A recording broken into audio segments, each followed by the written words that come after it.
Au nom du Père et du Fils et du Saint-Esprit, aujourd'hui nous célébrons le 3e dimanche du temps ordinaire. C'est dimanche 25 janvier 2026.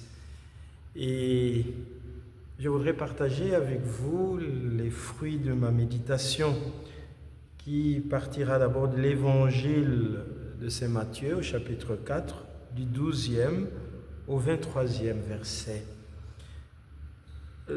On y évoque la figure de Jean-Baptiste. Jean-Baptiste a été une figure très importante dans l'histoire de notre salut, car celui qui a invité le peuple à se convertir pour accueillir le Messie.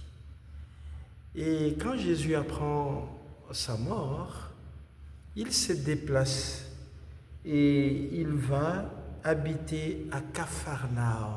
Et c'est là qu'on évoque la prophétie d'Isaïe qui disait « Pays des Zaboulons et pays des Nephtali, route de la mer et pays au-delà du Jourdain, Galilée de nations, le peuple qui habitait dans les ténèbres a vu une grande lumière. Sur ceux qui habitaient dans le pays et l'ombre de la mort, une lumière s'est levée. » Donc on évoque les ténèbres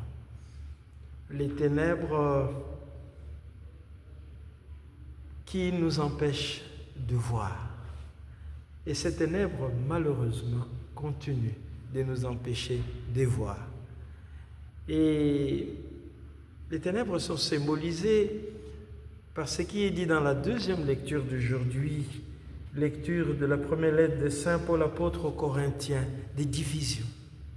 Moi j'appartiens à tel, moi j'appartiens à tel autre. Ça, c'est une marque de ténèbres. Les ténèbres, c'est de la jalousie. Les ténèbres, c'est de la haine. Les ténèbres, c'est toutes sortes de méchanceté que nous pouvons nourrir contre les autres. C'est ça les ténèbres. Alors, on évoque la prophétie d'Isaïe que nous lisons dans la première lecture, que le peuple qui marchait dans les ténèbres de la division, les ténèbres de la haine, les ténèbres de la guerre, a vu se lever une grande lumière.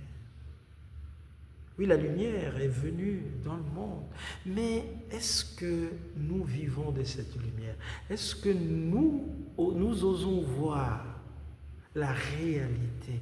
Est-ce que les ténèbres ne sont pas si pesantes qu'elles nous empêchent de voir, de nous laisser guider par la lumière vers la lumière?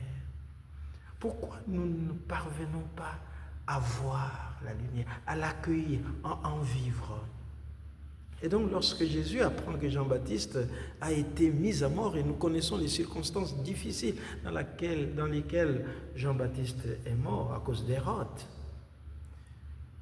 et nous ne savons pas voir cette lumière dans les ténèbres qui nous envahissent parce que nous ne savons pas nous convertir.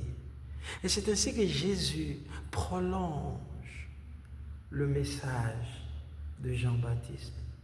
Convertissez-vous.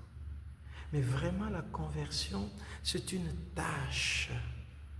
Nous convertir pour oser accueillir la lumière, la seule capable de nous guider vers la lumière pleine qui est Jésus lui-même. Convertissez-vous. Mes frères et mes sœurs, demandons la grâce de la conversion. Nous avons besoin de nous convertir pour vivre pleinement dans la lumière que Jésus nous offre. Au nom du Père et du Fils et du Saint-Esprit. Amen.